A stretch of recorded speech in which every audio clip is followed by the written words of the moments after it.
Të dashur qytetar, në mbledhjen e Këshillit të Ministrave, miratuam aktin normativ të fundit të vitit për disa ndryshime në buxhetin e vitit 2025. Disa nga çështjet kryesore që miratuam nëpërmjet këtij akti normativ janë mbështetja financiare për familjet të cilat përfitojnë ndihmë ekonomike, si dhe për personat me aftësi të kufizuar apo kujdestarët e tyre.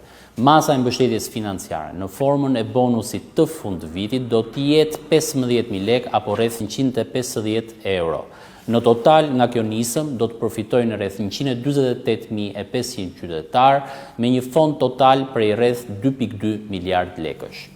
Një nga vendimet më të rëndësishme të ndërmarra nga Këshilli i Ministrave lidhet me përdorimin e fondeve nga ana e ministrive apo institucioneve buxhetore.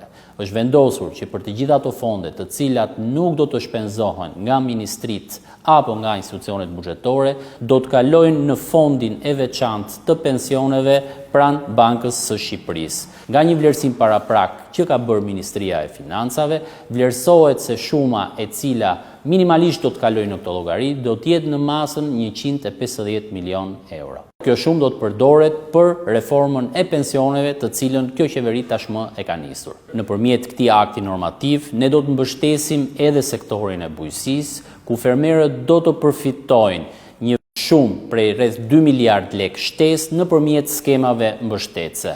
Në total, fondi i alokuar për vitin 2025, ku fermerët kanë përfituar drejt për drejt nëpërmjet këtyre skemave mbështetëse, shkon në masën 6.4 miliard lekë, krahasuar me 5.3 miliard lekë që ishte në vitin 2024. Shëndetësia është një tjetër sektor që do të mbështetet nëpërmjet këtij akti normativ, ku do të përfitojë 18 milion euro shtesë mbështetje për ilaçe nëpër spitale.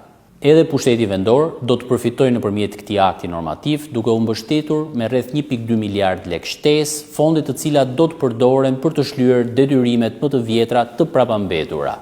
Në total, vlera që po ja alokojmë pushtetit vendor është e barazvlefshme me rreth 40% të totalit të detyrimeve të prapambetura që kanë këto bashki.